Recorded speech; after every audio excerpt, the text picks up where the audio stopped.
Okay, so right. So let me take you through quickly on Isaka Sri Lanka now. So I think this is the first time uh, I am officiating Members Day as the president. So I believe most of the people may have already identified what we are trying to do and so on and so forth. So anyone who is new, so we are Isaka. We are a global learning community. We are focusing on digital trust, which includes privacy, security, risk, quality assurance, and governance. So we have been making impact globally. So you have seen us winning awards for last many years, and even last year we been the outstanding chapter achievement award among six chapters in the globe. And this year we managed to kind of get innovation chapter program award as well. So I believe you may have already noticed uh, our team has new team has taken over the office. I myself as the president, Ashen Jayasekara, who is the managing director, managing partner for Video Partners, is the vice president, and Indika Rajakaruna, senior manager at NDB, is the secretary, and Dr. Rasika Daratna from Ministry of Colombo School of Computing is the treasurer. So what we are looking at forward for is a future with local community for companies, managed training center, product validation program, directories, and so on and so forth. So in order for going in that way, I think we need a lot of support of yours as well. If you are already a ISACA member, or even if you are interested in cybersecurity, even though you are not a member, you can be a part of our volunteer movement. Support us, take the community to the next level. So if you are anyone interested to kind of be part of the volunteers, just send an email to info@isaka.lk. So we take you noted and kind of connect with you.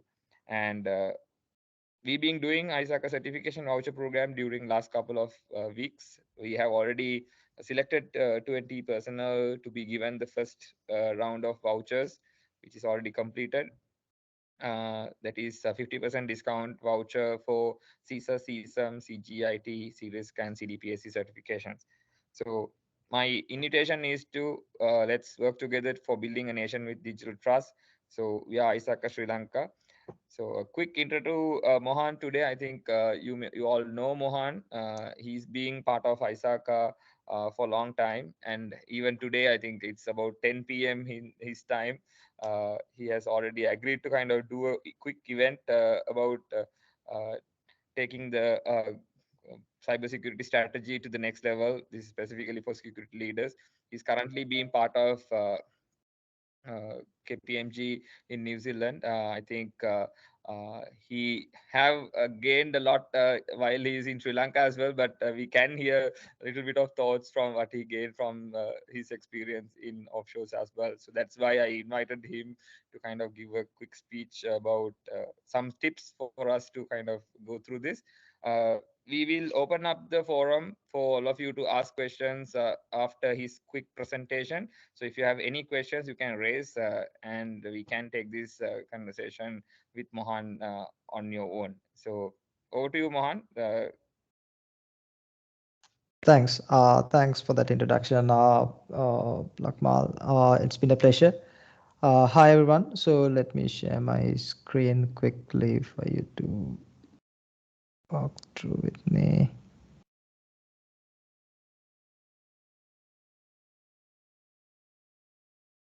Can you see my screen? Not yet.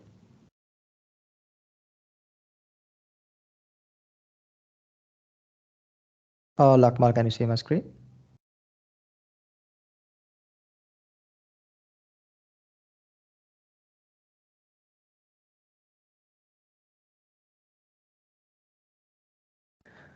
All right. Can I get a quick confirmation from Lakmal? Someone there who can see Still no the. more. Okay. You can't see anything, right? Not still not. No, it's blank screen. Yeah.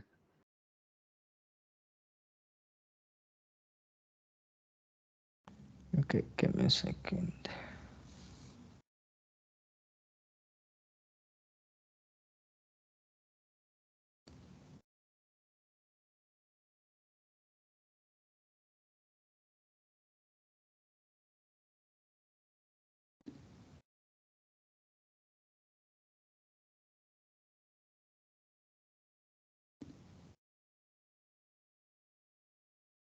Now, okay, Yeah, Mohan, we now can we can see see. your Yeah. screen. Okay, can you see Again, cybersecurity? it went. Okay, this is a bit tricky now. Let me try once more.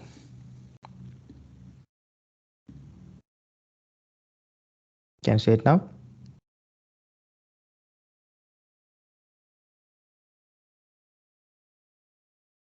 Not yet.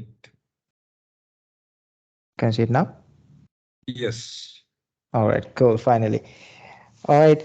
Thanks, everyone. Thanks for joining in. And today I just wanted to share some thoughts around cybersecurity strategy.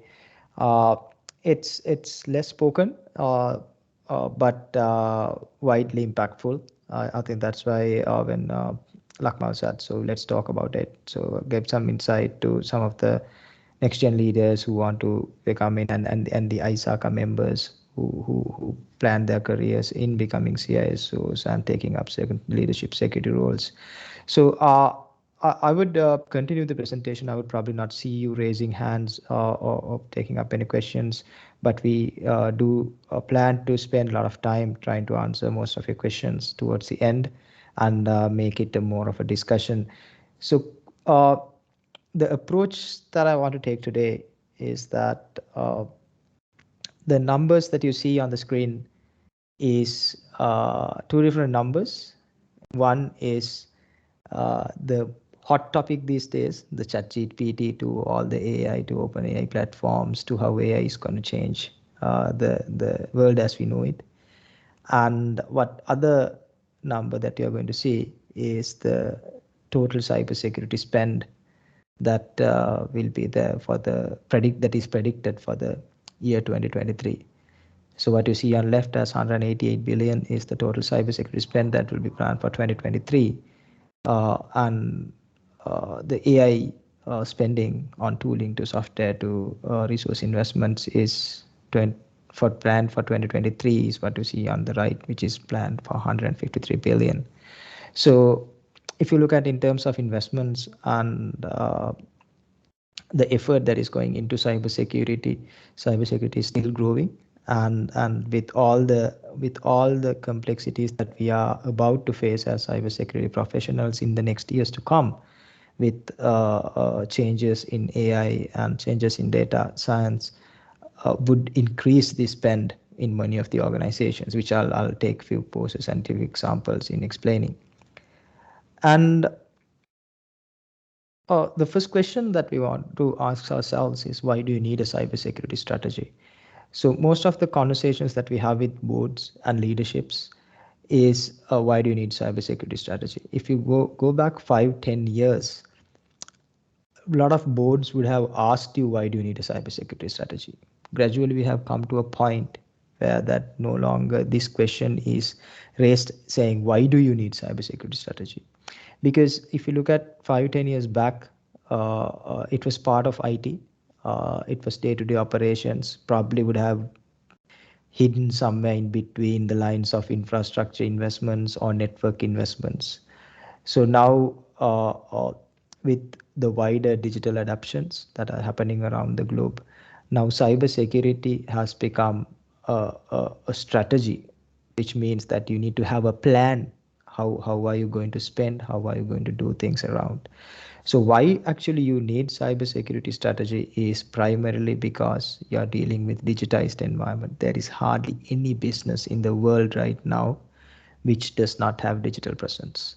So simple as that. So if your organization still asking for, why do you need cybersecurity strategy? Pretty much that your organization is right now does not have digital presence, and that is that is a far outreach question which need to be answered from the business. Whereas if you want to go digital, every business leader want to go digital, so that means you need to have a cybersecurity strategy. So why you need that is, all your digital channels can be subjected to theft, impact, unavailability, and loss of trust with your consumers and loss of trust towards your brand.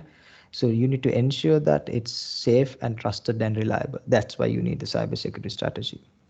A lot of people ask the next question is that big corporates even ask, how long is it for? A lot of people say that 5 years, 3 years, different horizons, different durations for their plan. Ideally, it is good to have a cybersecurity strategy when you initially set up, and this works a lot with the current maturity of the organization. So a maturity level at the very beginning at a 1 or 2 would probably need to have a longer plan, because you're not going to spend all your money in a year to get to a level 5. So you probably have a longer plan. Anyone who's at a maturity level 3, that means you have the basics done, and probably your next term plans is going to be very short plan, year by year or minimum of 2 years, because you would now at a certain maturity level. So when you want, because the investments around this, which I'll explain later, probably will need to be managed along. It's not easy when under your digital portfolio to have cybersecurity strategy entirely ingrained within a very short period of time.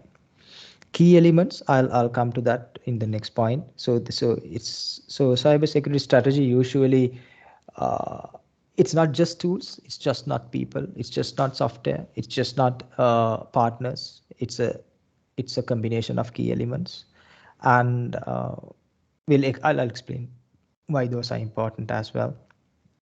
And what are we trying to achieve? What are we trying to achieve is something that you need to be very clear about when you come up with a strategy. I think a lot of cybersecurity leaders uh, struggle to answer these questions for with their boards and with their business leadership. What are we really trying to achieve here? So I wanted to start the conversation around what are the security elements.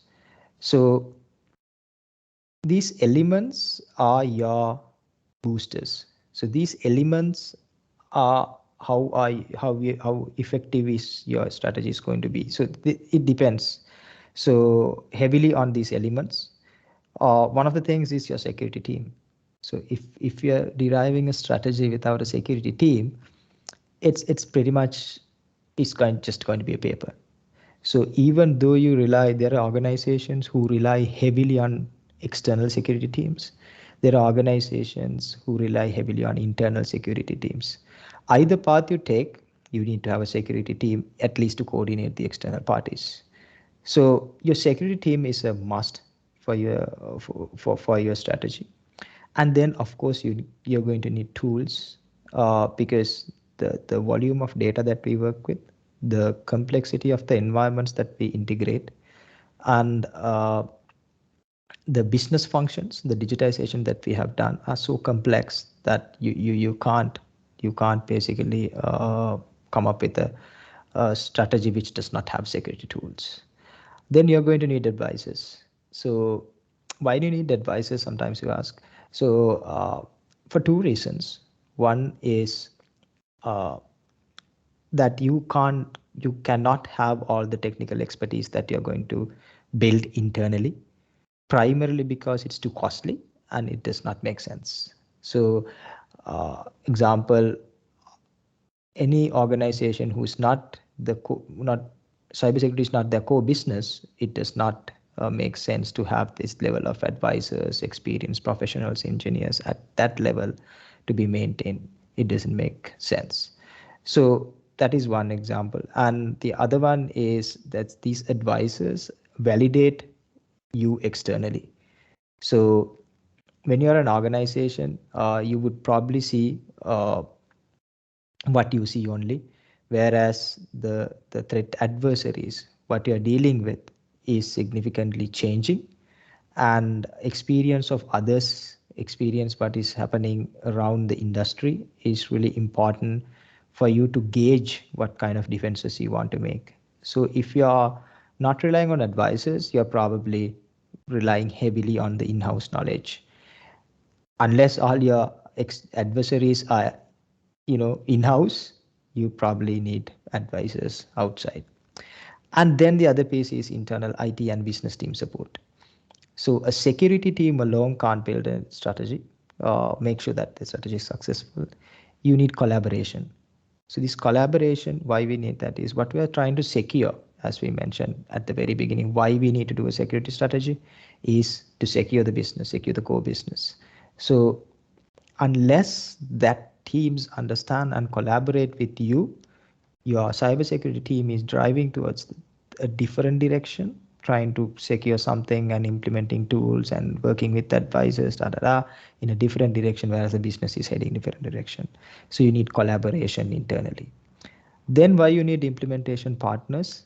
Purely because of number two, the tools.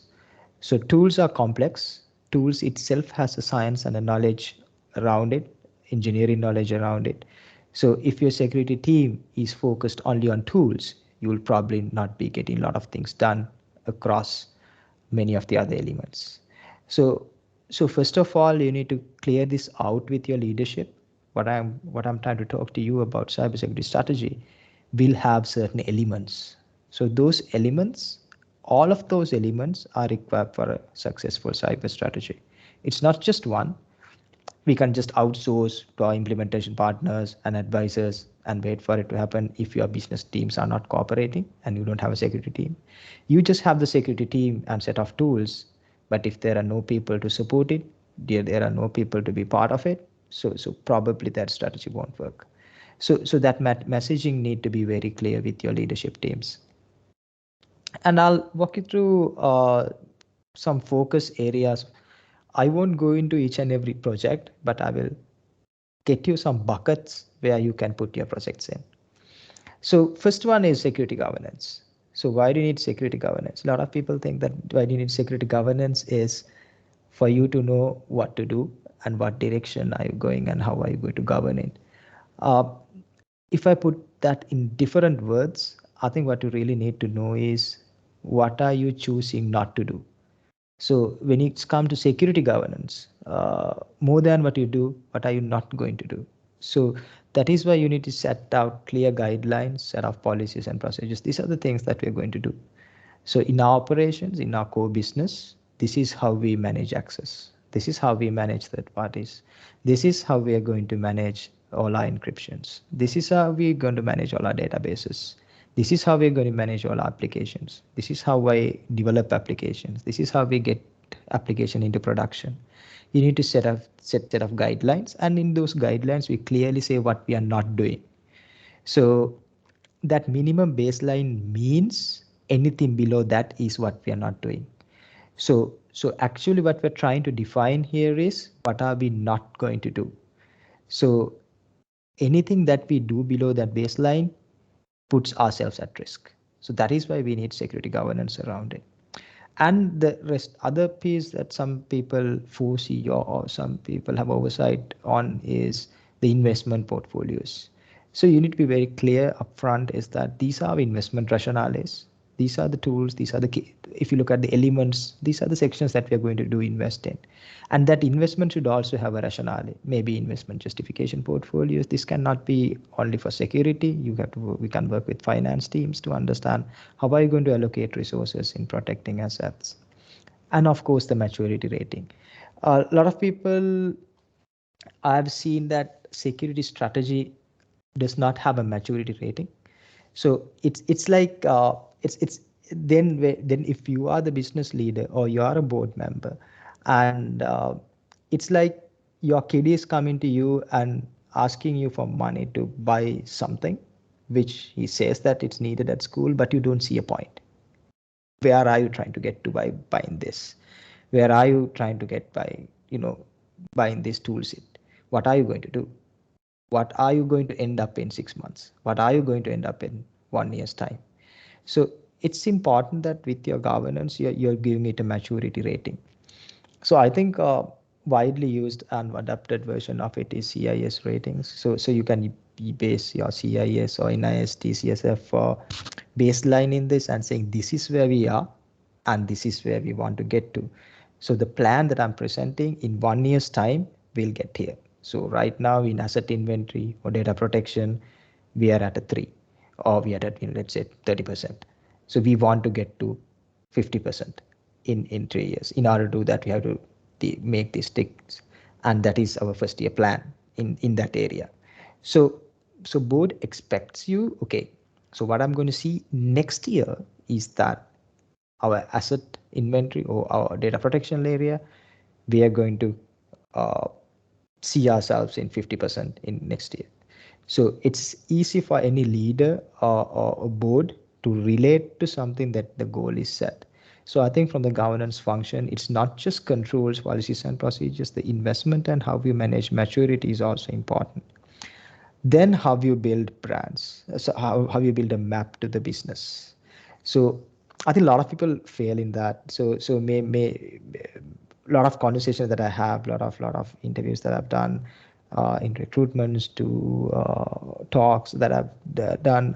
The feedback is a lot of people drive it in a different way. People who have worked a lot in more compliant and regulated industries find it difficult when they come to open industries like non-regulated industries to do this mapping. Because if you're in a regulated industry, regulator says this, we have to do it. But if you're in a non-regulated industry, what you have to do is you have to map what the cybersecurity does to the business. Example, if you're if you're someone like an e-commerce business, so what's the implication that you're going to have? So the core business plan is to hit this much of rate, get to this much of consumers, this much of returning customers. So if systems goes down for this much, how much of that are we going to lose? If system leaks data, half of your database of your consumers, this is how much you're going to lose. So then you have to map that. So you have to map that saying, okay, what cybersecurity strategy is going to deliver you is zero data leakage. So that is what you have to deliver. So then the business understands that, okay, what these guys are bringing to the table is that customer relationship, customer trust for our brand. So if you're a manufacturer in a way, so what is your most important piece? Okay, then the manufacturing hours. So if something goes wrong, I'm going to lead the productive outcome or the productive hours, the dollars behind it. So these guys are bringing in is for someone hacking in and getting into our network and bringing that downtime and disrupting the business. So they're trying to minimize it. Always have a mapping at the end or at the very beginning, so saying that, okay, there's a business target to this, and this is how we intend to govern it. So under governance, a lot of people think it's just policies and procedures, but policies and procedures is just part of it. But how you govern the investment to maturity and where you're going and mapping that to the business is all inclusive. So all these components need to be part of your strategy. It's not just details and very lengthy descriptions, but something that everyone can relate to. So that's an important piece around security governance that should be part of your strategy. Then other piece is around risk management. So I'm trying to give you different perspectives of each of these areas rather than the traditional perspective. So so a lot of things, a lot of times, risk management or the risk division of an organization is considered as a showstopper. But how we want to look at risk management is, so you're planning to uh, solve important problems into an acceptable level rather than trying to find an easy problem and solve it then and there and say that we don't have a risk of that. So that's the kind of messaging your risk management framework for cybersecurity need to bring in, is saying that we are doing proactive things. So we have a risk management structure around. So although they say that this is the whole cybersecurity strategy, we have an ongoing mechanism to identify the operational areas where it could bring risk to the areas that we spoke of, the core business value that we bring, the security that we bring, the trust brand that we bring. So there's a mechanism to analyze risks and quantify them, and there is tools and techniques and feedback loops around it. So if you look at assessment, treatment, all that, if you look at any of the risk management standards around the globe, you can adapt anything, ISO to any other risk management frameworks. You can see there's a reliability around it that you are managing these risks. Why this piece is important is that important when you create this conversation around leadership is that you'll probably be discussing these strategies with the leadership best given quarterly, most cases biannually, uh, and many of the other organizations annually. So your leadership wants an assurance from you that while they are not there to look at all that, there is a mechanism that this will operate on its own. So it's important to embed a risk management framework. I personally believe that you align yourself to an enterprise risk management framework where there's an external validation outside either your information security or IT or any other division. You map them to that. So there's external validation, not exactly external from your organization, but at least different to your team. So you work with your risk team and bring them also in and say that within the cybersecurity strategy, there's a risk management framework. So it's like whitewater rafting in a way. So the river is flowing. It's how you navigate. Because you can't stop the river, you can't do anything about it. So the risks are going to be there. So you need to give that assurance to your leadership team saying that how are you going to navigate through all this, and you would have risk management experts, and they will always feed you with risks, but establishing that assessment framework, how are you going to treat it, and how do you map that to enterprise risk. So these are important elements that you need to embed to your strategy, and of course work with the risk management experts. So this gives a lot of validation to the operability of the strategy, because strategy is one thing, execution is another thing. So when you have a strategy, in order for that to be executed correctly, you need to have an operational level of controls and make sure those controls are effective and all. So this is an important piece. So if you have a strategy, good strategy with all the key elements, but if you don't have risk management, that means that there are no checks and balances in between. So you have a 3-year plan. So things are changing, technology might change, and within those 3 years, business is changing, new integrations coming in, new partners coming in, things are going to change. How are we going to tackle all that?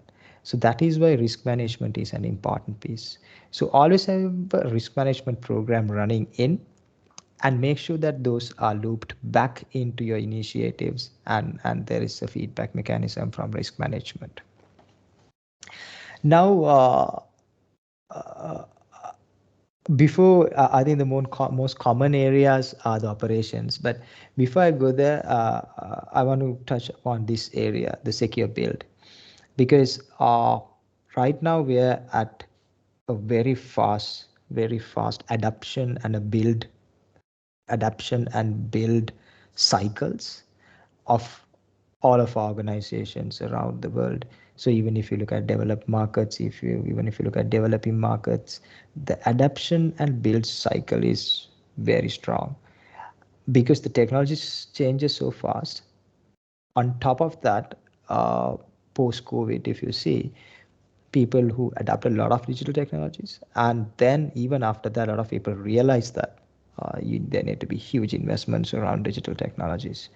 So there is a huge building cycle that has emerged, and security teams focus on the existing infrastructure and spend about 3 years, securing all that infrastructure, and realize that there's about now 20% to 30% of what you have secured, all compared to that size, has come in new now, because your development teams have built new tools, softwares, integrations. Business teams have procured new systems, and the business itself has partnered with so many organizations. So what you are going to see for the next 2 3 years is huge number of mergers and acquisitions, huge number of collaborations, huge number of integrations. So that is what we would expect to see in the next 3 to 5 years.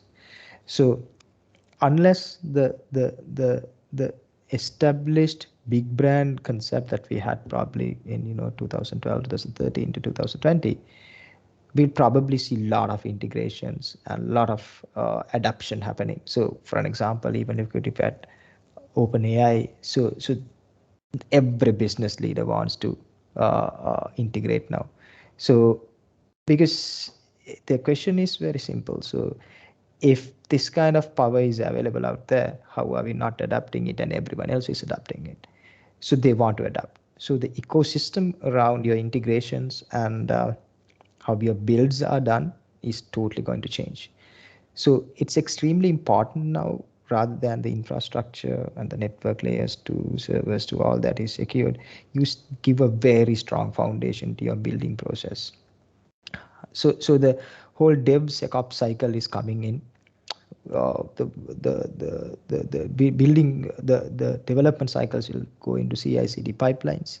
So you need to ensure that there's proper secure design mechanisms are inbuilt into these secure the building programs. So system integrations, ensuring these connections is an important piece. So there'll be a lot of integration. So you need to have a lot of integration testing happening. You need to have tools deployed for these integrations. There are a lot of CI/CD pipeline security tools that are available right now. And you need to, most of your organizations might really need to relook how you build. The traditional build cycles might not work. The patch and CR cycles might not going to work. So your release cycles now need to adapt and work very closely with the DevOps operation and DevSec involved with it. So you need to have these conversations with your development teams. So you no way that you're going to survive with your traditional reactive testing of releases. It ain't gonna work because most of your designs, security designs need to happen at the design stage. And you can't embed most of them after releases because there's so much of integrations as well. And then the tooling and processes. So there was a time there was no security testing. Then there was a time where the deploy and do VAs and had a very reactive feedback loop. Then there was a time security testing was involved under UAT or test build phase. Now there's going to be tools across your development cycle, from prototyping to build to secure coding to, there's going to be a lot of tools that software development teams need to adopt.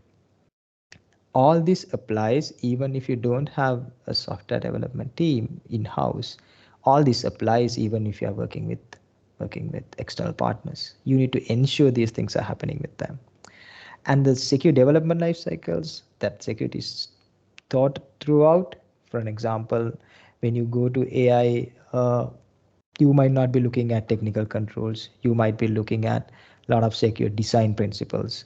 How do you model? How do you set boundaries around AI models to inbuild security principles and designs rather than defined controls.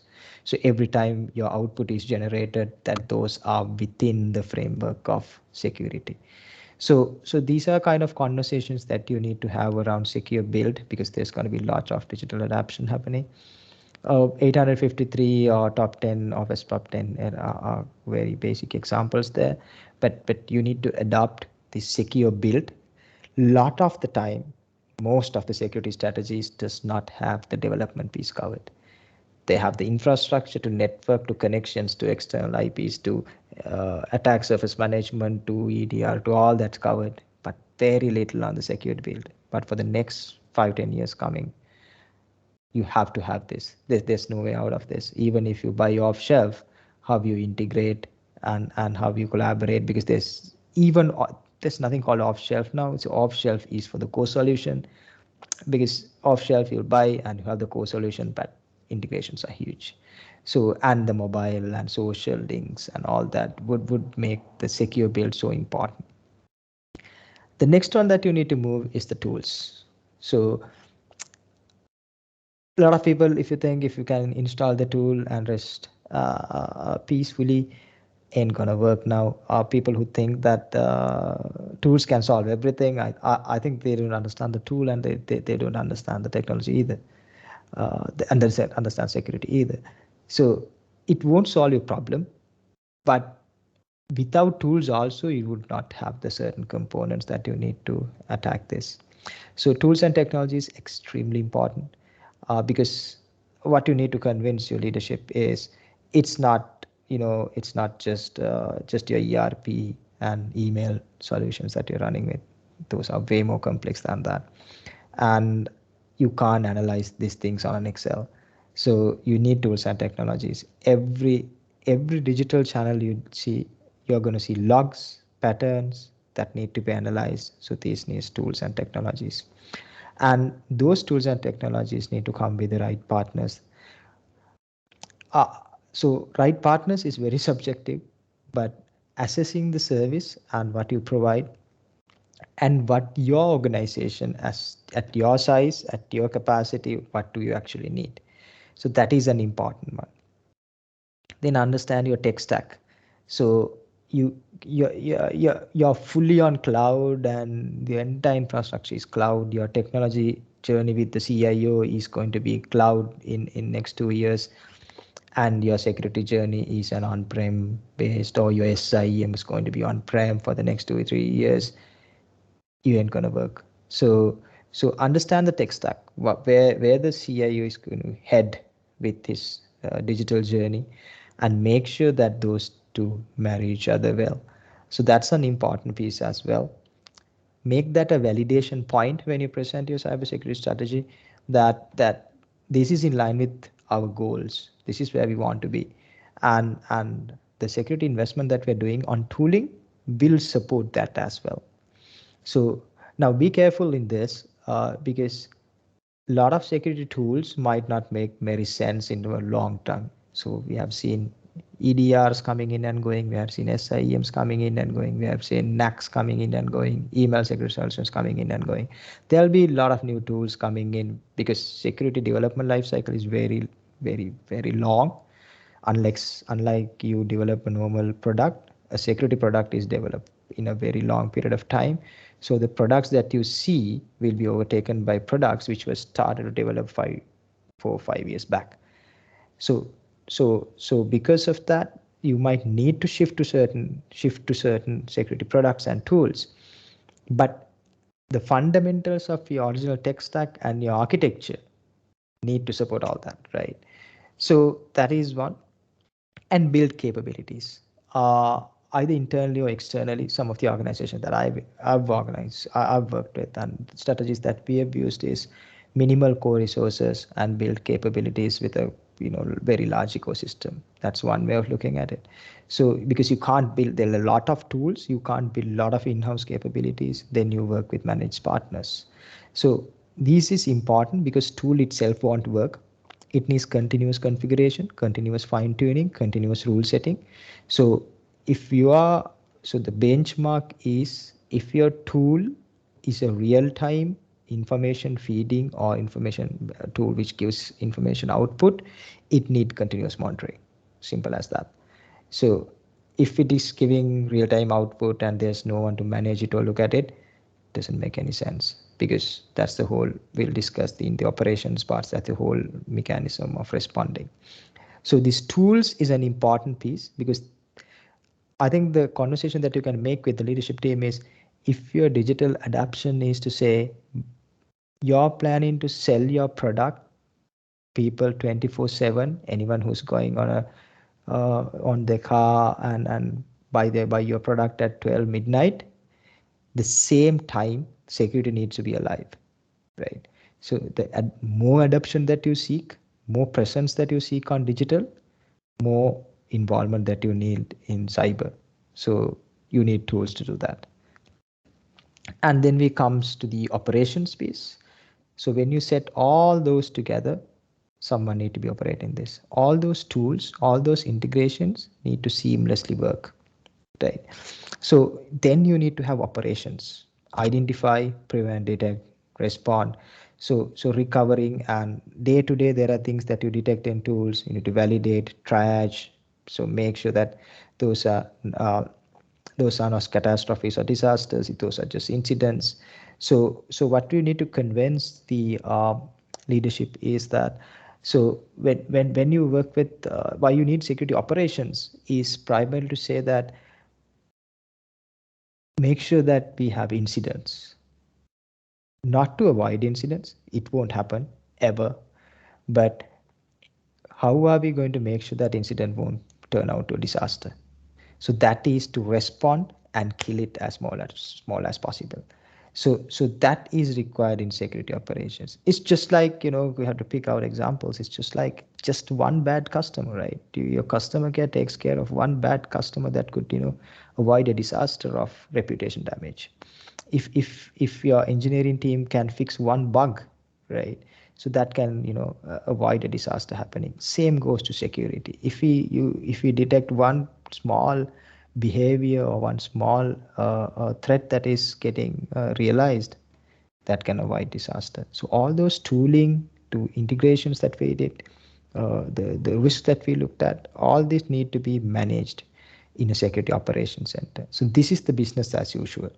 This is how we make sure that just as every digital adoption is happening and using transactions and people are operating digitally, so at the same time, the threats that are happening in all those transactions are securely managed. So these components, so governance to risk management to secure build to integration to operations.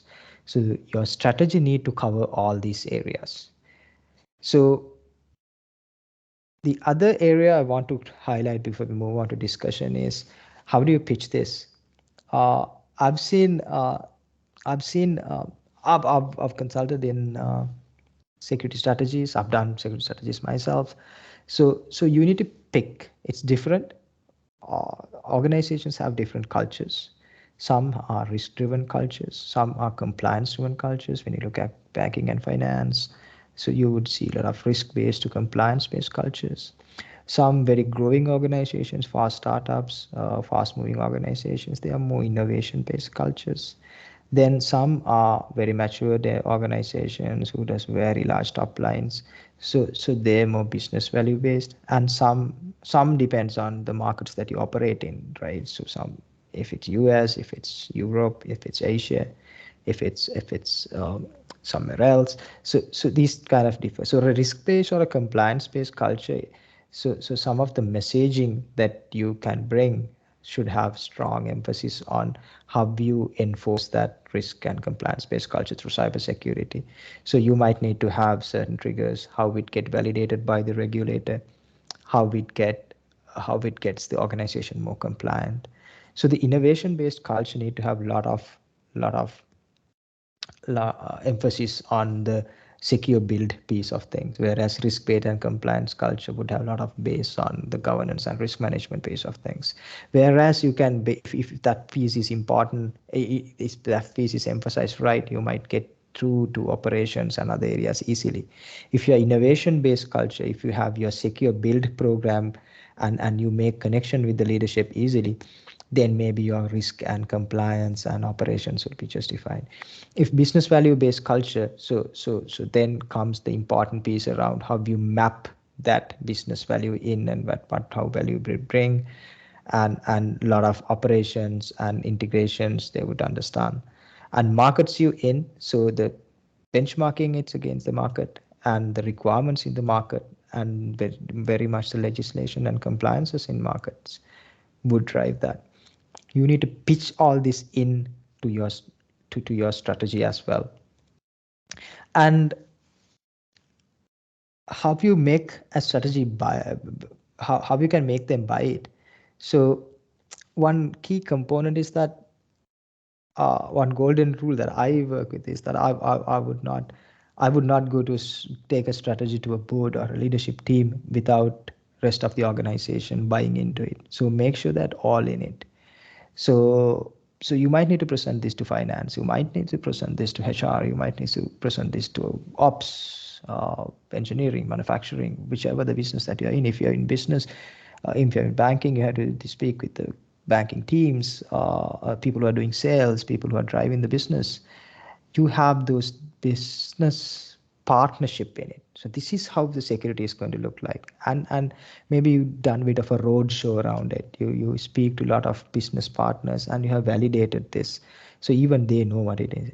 So you give that comfort saying that, okay, everyone knows what security is doing. So making sure all in it is a very important piece that a lot of people would miss it out. And it is not one function driven. As I mentioned, there are key elements. There are other teams who are working on it. Make sure that we emphasize on that. and make sure your security strategy is not a isolated world strategy, right? So you are not in a closed environment. You have benchmarks. You know what this security investment, if you benchmark it to other industries and other organizations. And if you, so one thing is your investment, make sure you have validations around it. And then your benchmarking, looking into standards. So all that validation piece is also there. So that brings credibility to your strategy. And the best thing that a lot of people do not want to do is show results. So what are we going to do? That's what I said, 3 years down the line, have a maturity mapping. This is where we want to get to. And there are different ways. Some organizations even say zero breach, zero downtime. That's what we want.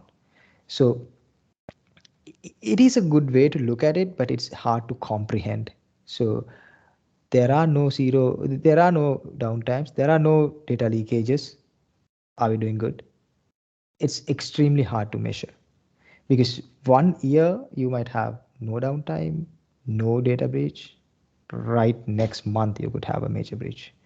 So because it would not show you progress, or it would not show you where you are really. So have some milestones around maturity. That's an important piece. And have some milestones around the data as well.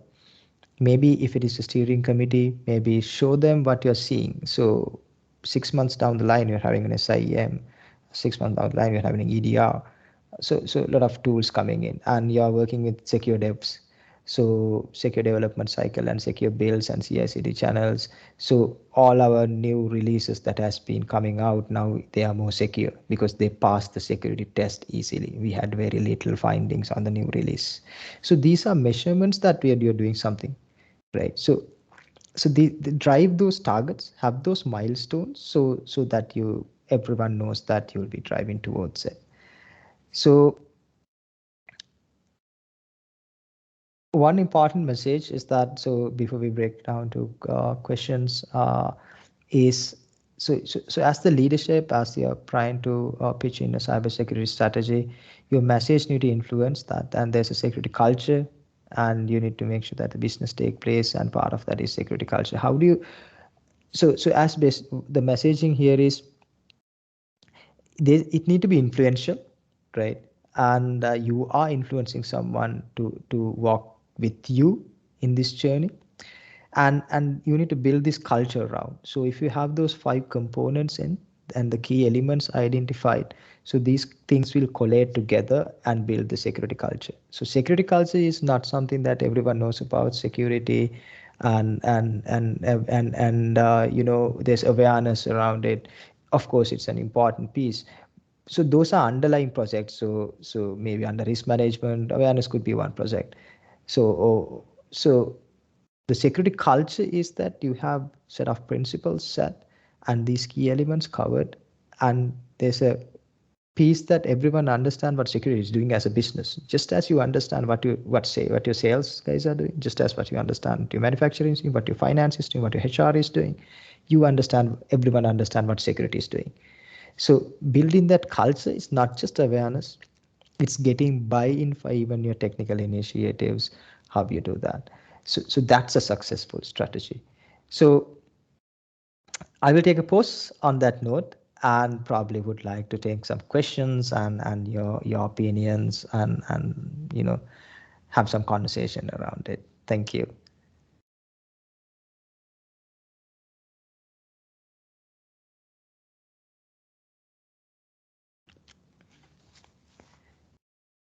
If there are any questions, even you can type it on the chat, or you can. Mohan, I'm not. Go ahead. Mohan, I would like to ask a question. Now, one of the Yeah. challenges that most of the financial sector companies are facing is that you're mandated by certain directions or regulations to invest for security tools, specifically tools, I would say, because directions will tell you to go on a journey and establish security postures, but it will not. The directions will tell you only to establish the security requirements, but the investment, the directions will not talk about. So how do we, as a, how do you look at this, and what are your possible suggestions? I know everything cannot be done overnight, but what are your possible suggestions in this journey? Yeah. So the good question, Nandika. So few things. So specifically talking about banking sector, what I've seen here in this kind of a market, uh, regulation cost is a cost in operating in that market. So what we look at is if the regulator says you to do this, it could have different maturity levels and you can target for one maturity level. But if you must comply, I can classic example is PCI DSS. So, so it is costly. You have to do it, but that's the cost of operating in a card market. So, so that's a business absorbed cost. I think that's the convincing story that we have to bring. So they're saying this, we have to abide by it.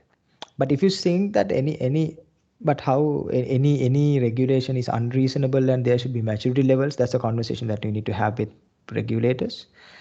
But I think most of the time regulators do lot of RFCs and lot of discussion rounds before coming to the final version of it.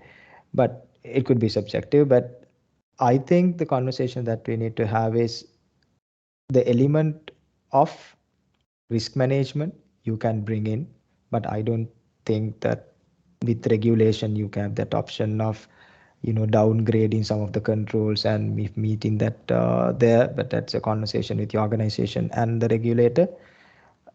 I think regulation is a cost of business, which the business leadership need to understand. So you have to do that. And if that is unreasonable, because the point that I'm trying to make is regulation is for the entire industry. If there are four banks and regulation says SIEM is the cost of it, so the entire market is capped by that investment. So everyone can't come to the market on that particular product without doing that investment. So that's what regulation means. So everyone has the same cost to market if that regulation is enforced. And still your product is not profitable, then that's a different story because everyone has made the same investment. So in that way, regulation becomes a common factor. The minimum investment is the cost of business. But at the same time, if you have the opportunity of analyzing the risk and complying at different level, you should look at that option. But it's a cost of business. Thanks, Mohan. Thank you. Sure. Anything else?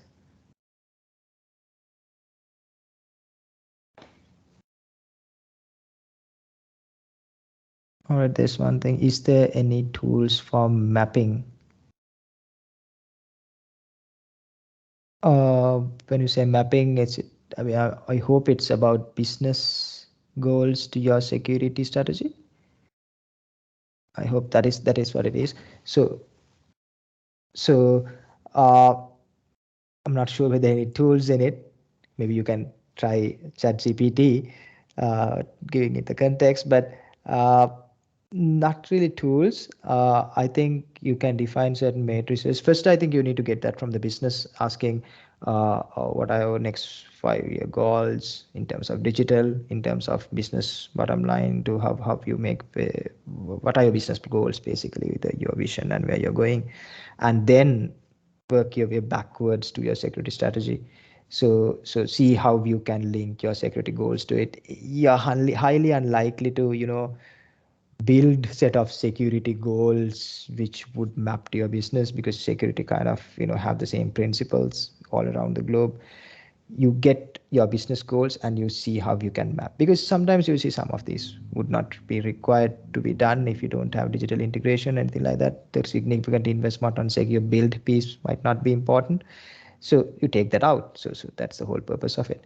So take your business strategies and matrices, what those divisions are driven by, because one thing that I've had good luck with is that when you do that, sometimes when you go back to those business divisions, and this business divisions is so let's say the sales team is driving a new app, and they're investing a lot, and when you go and do a business justification for mobile app testing, and they understand, okay, he's asking to secure this product, and this is important for the driver of business. So that's kind of the connects that I've seen. When dealing with overwhelming number of compliance requirements such as ISO, PCI, and NIST. All right. Okay, what I have seen in these kind of markets is that you have a lot of people to do it. There are different people who are specialized in different security standards, and they're inside the teams. And one other way I have seen is go. Some people prioritize it. Example, PCI is a must. So then ISO comes from the regulator, and you do a mapping and say what are the things that we have to do externally to outside PCI in ISO, what we need to do. So if you look at certain set of technical roles, technical areas, most of those things are covered from PCI. Then you'd have the whole management structure and the mandatory clauses coming out from ISO. And the problem that probably you will have is PCI would be only limited to card holders data, whereas ISO need to go around all the IT. So maybe do a bit of a mapping, and always understand why you do it. Example, uh, ISO mandatory clauses are more about security management. PCI is on a specific cardholder data for technical controls. Of course, there's risk and all that as well, but for a very specific scope. And NIST CSF would probably give you a framework for your benchmark. So NIST CSF and ISO will have a lot of common areas as well. And then if you look at NIST response cycle, that's more into security operations. So as I mentioned, each and every area. So if you look at risk management, yes, ISO is your benchmark. If you look at NIST, uh, then probably security operations you can benchmark there. So different components of the strategy will have different benchmarks. So that way you can compare. I understand it's a bit of overwhelming work, uh, but it is necessary if your organization is at that complexity. But once again, to the previous question, if it is regulated driven, it's a different question altogether. In mapping, cost will impact in cyber insurance. Uh, Cyber insurance is a different thing. I've dealt with cyber insurance two times, and uh, why you take cyber insurance is when your risk is so high, and probably after a major incident, or probably if you are at a point where you think that you are so exposed and you have certain liabilities that you have to take cyber insurance. And when you come to a certain maturity in the organization, you can decide for yourself that do you really want to do it, unless you are once again regulatory driven. And cyber insurance is primarily driven by your maturity. The premium is primarily decided by the level of maturity that you are in, and your history, and the industry that you operate in, and your attack surface, or rather surface that you work with. So because of that, if you are so mature, your premium is going to go down. But the whole point is that you want to have insurance at a point where you are not mature. So if it is not a regulator driven must requirement, it's it's a risk management decision that you're probably going to take, because it's just financial coverage for your losses. Is there a guideline which help us? I think we have about 4 minutes over. I'll probably take about another 2 questions for you. Is there a guideline which helps us to map infosec risk to enterprise risk? Hmm. Uh, Enterprise risk like COBIT, which looks very okay. COBIT would have a lot of governance areas other than risk. Infosec risk to enterprise risk. If your enterprise risk is COSO aligned, uh, I think even your ISO kind of risk registers would be able to map if your enterprise risk is COSO aligned. And how you can map them is most of the industries, unless you're in defense or aviation or something like that, uh, would use quantitative risk management frameworks, even at the enterprise level, looking at uh, probability impact, and coming up with a risk value, then a quantitative measurement, a risk grade, and treatment. Da, da, da. So this is common. Even if you look at enterprise risk, probably it will have financial measurements coming in, but the mechanisms, the dynamics, mechanics would stay the same. So one problem that you will face is enterprise risk is highlighted at a top line and reputational damage, regulatory impact at a very high level. You can't go and plug in firewalls have not been reviewed for 1 year, that risk into that enterprise risk. What you can put in is cybersecurity maturity is at 2.0. We want to get to 3.0.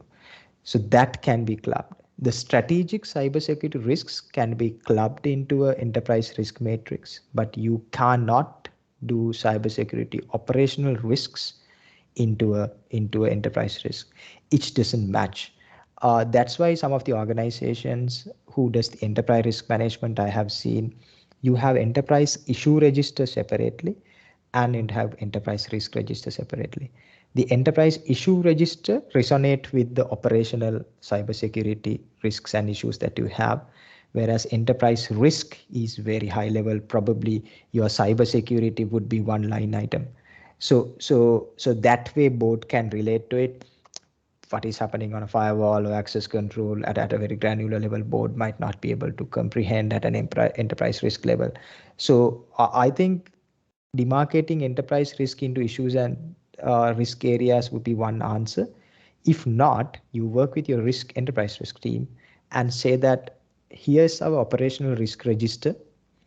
Looking at this in terms of data leakage, system outage, access control, and of course, if you're an audited company, controls over financial systems. So maybe on those 4 areas, I'll give you where we are based on our rest of the issues and operational risks. We can map those 4 high-level risk into enterprise risk. Maybe you need to have that conversation with your risk division. Otherwise, board will have an overwhelming list of risks to look at. Yeah, I think we're a bit about 10 minutes over time. I'm happy to take any questions. I think you guys have my email. I'll respond if you have any questions. You can reach out to me on LinkedIn or any social media. I'm also happy to answer your questions. Okay, Mohan, here Asanka, I would like to thank your time behalf of Iceland chapter. Thank you for enlightening our members with the cybersecurity strategy development. And as we pass 8 minutes, I am going to wind up this session. Again, participants, thank you very much for participating this session. We will meet. Thank you very much. Thank you. See you. Bye-bye.